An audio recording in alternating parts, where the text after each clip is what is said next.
మూడు పెళ్ళాలకు కలిపి 18 ఎకరాల కన్నా ఎక్కువ ఉండకూడదంట. అమ్మో, అయితే నా 30 ఎకరాల్లో 12 ఎకరాలు పోయినట్టనా? ఏడవకయ్యా, దానికి మన ఎంపీ గారు చిన్న చిటకా చెప్పాడు.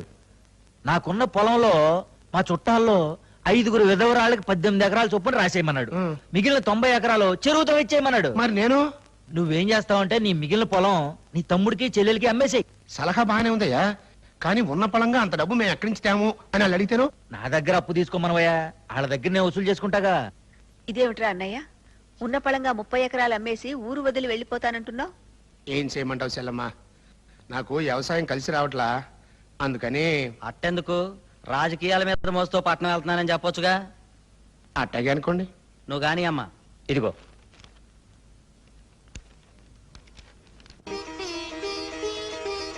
మీ అన్నయ్య గారి 30 ఎకరాలు నిన్ననే మీరు కొన్నారట కదమ్మా రాజలక్ష్మి గారు. వాడు వ్యాపారం చేసుకుంటానని పట్నం వెళ్ళిపోతే నేను సగం మా చెల్లెలు సగం కొనుక్కున్నాం.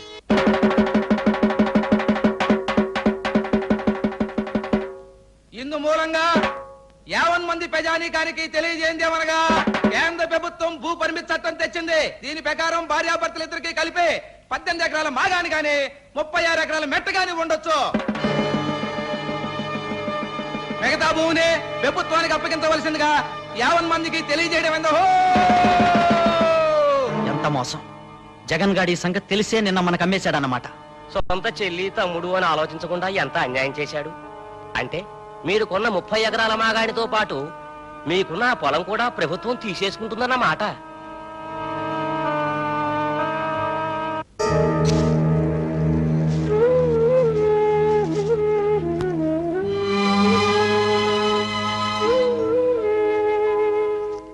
కృష్ణమూర్తి, కొలతల ప్రకారం ఈ 18 ఎకరాల పొలం నీకొచ్చిందో, ఆ 42 ఎకరాల పంట పొలం గవర్నమెంట్కి వెళ్ళింది.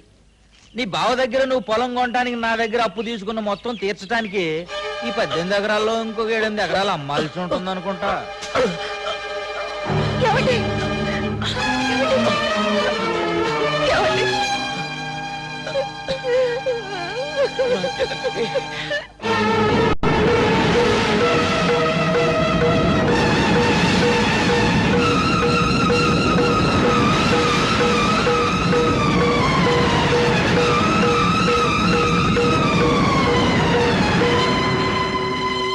నీకు ఆడతనం అడ్డొస్తుందేమో, నాకు అలాంటిదేమీ లేదు.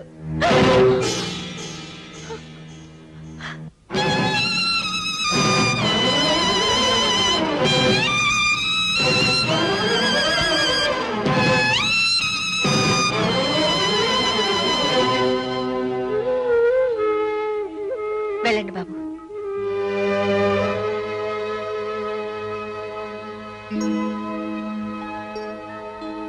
బడికి వెళ్ళలేదేరా? అన్నయ్య చదువుకుంటాడు, నీతో నేను పొలానికి వచ్చి పని చేస్తాను.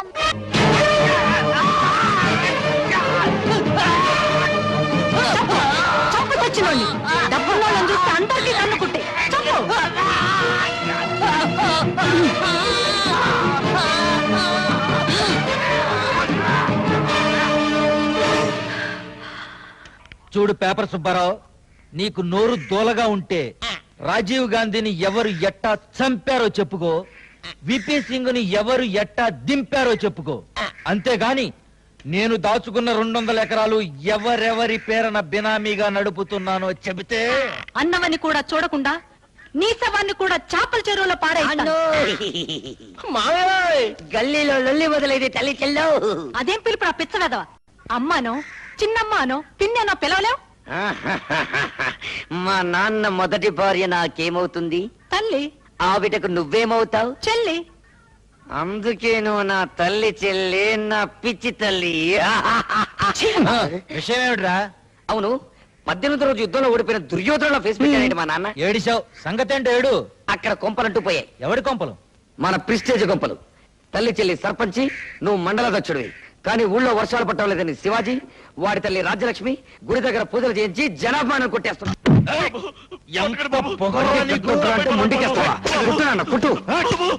నా పెళ్ళం మాటకే ఎదురు చెబుతావురా నా యాల దొరను పట్టుకుని? దొర ఎవడికి దొర? దొర అని పిలిపించుకున్న తెల్లోడు దేశం దాటిపోయి 45 ఏళ్లయింది. కొత్తగా దొర అని పిలిపించుకోవాలని నీకెందుకయ్యా మోజు? నువ్వు ఆగరయ్యా. పారిపోయే మనిషిని కుక్క తరుముద్ది. ఆగి వెనక్కి తిరిగి చూస్తే అక్కడే నిలబడి తోక ఊపుద్ది. నన్ను కుక్క అంటావురా? వద్దు. నువ్వు ఉన్న శర్నాకోలు దెబ్బలు కొట్టావనుకో, పాపం పేదోణ్ణి కొడుతున్నారని ఊరి జనం జాలి పడతారు. అదే నేను తిరిగి ఒక్కటిచ్చాననుకో, నీ బతుకు ఆల్ ఇండియా రేడియో అయిపోద్ది. రారా దానియేనా? నా కొడక, 25 ఏళ్ళుగా మీ దగ్గర పాలేరుగా బతుకుతున్న నా ముఖం చూసాండి, వదిలేండి దొరా. అన్ని మాట్లాడుతుంటే ఎలా మన్నించమంటావరా? తిరిగి ఎర్రి మాటలు మాట్లాడుతున్నాడమ్మా. నేను బుద్ధి చెప్పుకుంటానమ్మా. ఈ పాలికాన్ని వదిలేండి దొరా. లేడు. ఇదేనా జాకెట్ కుట్టడం? అయ్యో, వీళ్ళు పట్టడం లేదు. కొలతలు సరిగ్గానే తీసుకున్నానే. తీసుకుంటే ఎందుకు పట్టడం లేదు? ఎందుకమ్మా అలా ఖర్చుకునేదాలాగా విరుచుకు పడతావు? ఇందులో ఏదో మిస్టేక్ జరిగింది. టింగ్ టింగ్. రాత్రి నువ్వేం కొడుతున్నావు? పప్పు దోసకాయ. అది అక్కడే ఇరుక్కుంది. టోటల్ గా మొత్తం పాయింట్ అంతా. పప్పు దోసకాయ కూరకి నా జాకెట్ గుండెలు పట్టపోవడానికి ఏమిటి సంబంధం? ఉంది. బాగా ఇష్టం కదా, నీ లెవెల్ వేసుకొని తినుంటారు. గ్యాస్ పైకి తినండి, కొలతలు తేడా వచ్చినాయి. సాయంకాలం వరకు చూస్తాను. గ్యాస్ దిగాక గుండీలు పట్టలేదనుకో, నీ గుండు కొట్టిస్తా. ఏంటంటే మీ ఇష్టం వచ్చినట్టు మాట్లాడుతున్నారు. గుండు కొట్టించుకోవడానికి మాకు అవతల పెద్ద తిరుపుతుంది, తప్పితే చిన్న తిరుపుతుంది. ఇంట్లో బంగాళదుంపలున్నా? ఉన్నాయి. అదంటే మీకు ఇష్టమేనా? బాగా ఇష్టం. ఆహా, బాగా ఇష్టం కదా ఇంత బంగాళదుంప కూడా తిన్నారనుకోండి, డబల్ గ్యాస్ పెరిగిపోతే పై గుండెలు పట్టుపడి పగిలిపోతాయి. వెళ్ళండి. రే చూస్తామేంట్రా? Second candidate బిలు.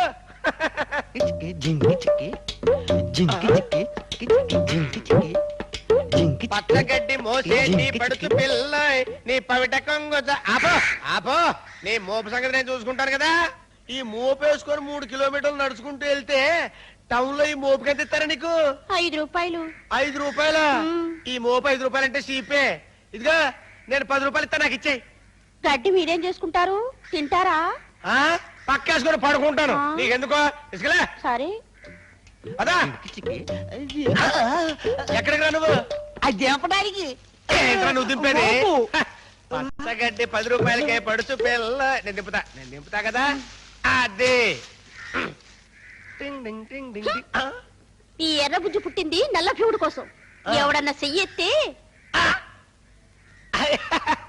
నేను చెయ్యేసింది అందుకు కాదు, పండగ వస్తుంది కదా కొత్త జాకెట్ కుడదామని, అందుకన్నమాట. ఇదిగో తీసుకోండి. బావా, ఈ వంకాయకి దారాలు కట్టి గుత్తి వంకాయ వేపుడు చేస్తే ఉంటుంది, స్వర్గం కనపడుతుందనుకో. సరే వండించుకోపో. ఈయనెక్కడ దొరికాడండి బాబు? వంగ తోటలో ఒంటరిగా మరదలు దొరికితే వెళ్ళిపో అంటాడేంటి? ఆంబోతు కొమ్ములు పట్టుకోవడమే తెలుసా నీ చేతికి? ఆడదాని కొమ్ములు కూడా పట్టుకోవాలి. నీకెక్కడున్నాయి కొమ్ములు? ఇవిగో. ఏడ్చాలబా.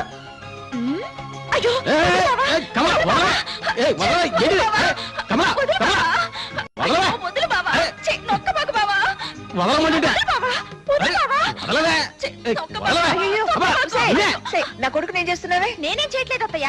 బావే నీతో పనుంది రావే అని వంగ తోటలోకి లాకెళ్తున్నా. లంచం పెట్టి కట్నం లేకుండా మా అన్నయ్యని కొట్టేద్దాం అనుకుంటున్నావా? ఆ వంకాయలు కూడా మన తోటలో అయ్యానే.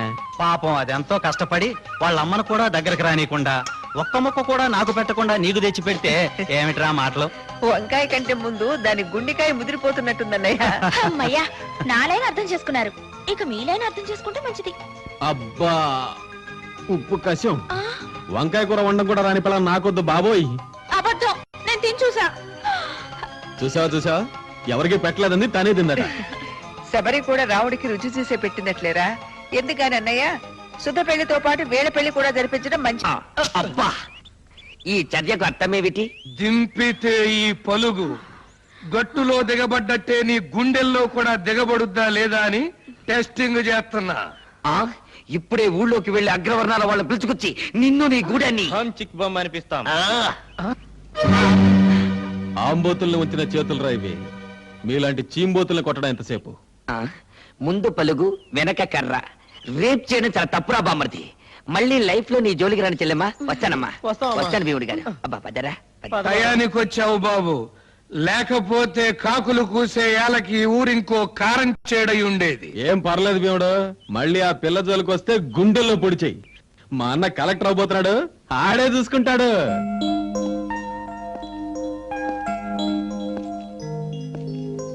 హాయ్ బావా. హలో. రారా, మంచి టైంకి వచ్చావు. టిఫిన్ చేద్దాం. ఆండాలు టిఫిన్ రెడీ చేయి.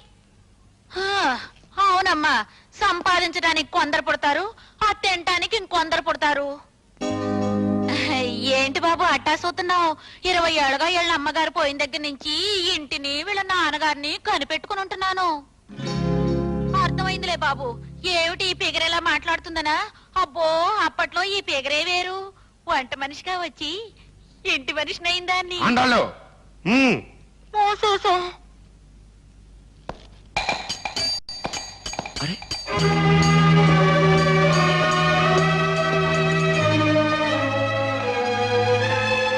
నిన్న పొలం అమ్మాను, ఇవాళ సీలింగ్ పెట్టారు. అందులో నా తప్పే ఉంది చెప్పు. అది నా అదృష్టం. ఇవాళ ఎంపీనయ్యాను.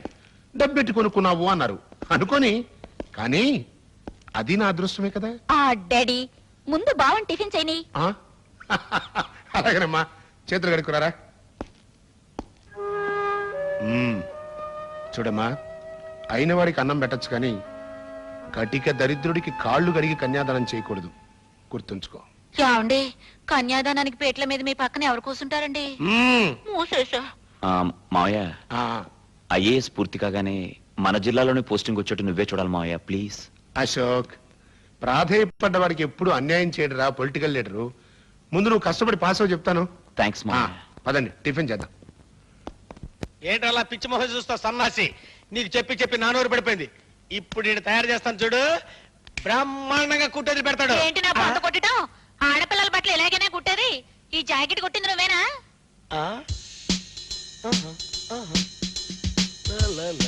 టింగ్ టింగ్ టింగ్ టింగ్. ఇది మనం కుట్టిందే. అదే బుద్ధుండి కొట్టావా అని అడుగుతున్నాను. అదేంటండి అలా మాట్లాడతారు? ఎవరట్టా కుట్టమంటే అట్టా కుట్టడానికే మేము ఇక్కడ కొట్టు పెట్టాం. మీ చెల్లెలు ఊపుకుంటూ వచ్చి యుద్ధ భూమిలో విజయశాంతి టైప్ లో కుట్టమంది. కింద ముక్క పైన 2 ముక్కలేసి లైఫ్ ఇచ్చి కుట్టా. అవునక్క, నేనే కొట్టమన్నాను. నన్ను ఆరుమయ్యవే. ఏదో తెలుసో తెలియకో చిన్నపిల్ల కొట్టమంది అనుకో. రేపు బండి చక్రంలో సిల్క్ స్మిత్ లాగా కొట్టమంటుంది, కొడతావా? సిల్క్ స్మిత్ ఏంటంటే ఆది మానవులో లేడీస్ వేసుకుంటారు చూడండి, ఆకెట్టి తోలు మొక్కెట్టి కుడతామండి. ఎర్ర పూచి నల్ల భీముడి తీసుకొస్తుంది.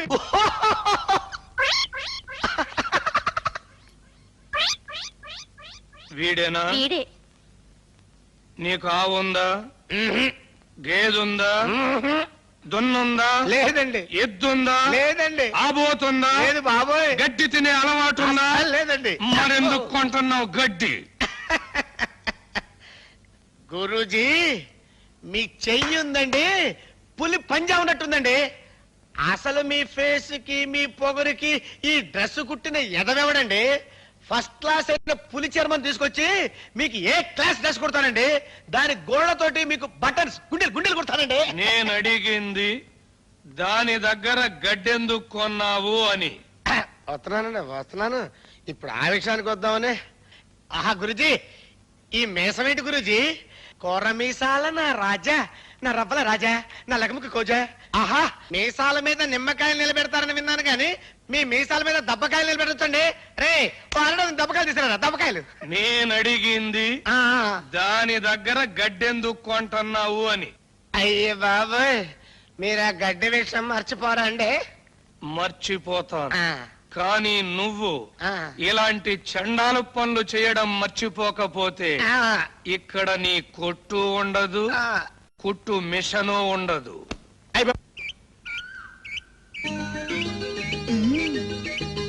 బావా బావా బావా బావా. అబ్బా ఏంటి నిన్న చేలో చాలా పనుంది, తొందరగా చెప్పే. అమ్మో, నీ ఎద్దు కూడా నీలాగే బాగా బలిసింది. బలిసింది నాకు కాదులే, నీకు. అది సరే, మోచేత్తో కొబ్బరికాయ కొడతావటగా నువ్వు. అనుమానమా? ఇందా కొట్టు చూద్దాం.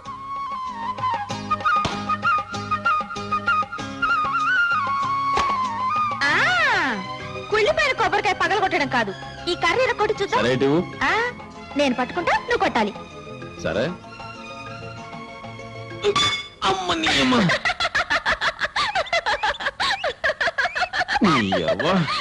ఇనప కొట్టాలి కర్రంగా వేసుకొచ్చి నిన్ను. రావుడా దాన్ని మళ్ళీరా. రాకు, రావద్దు, వద్దు.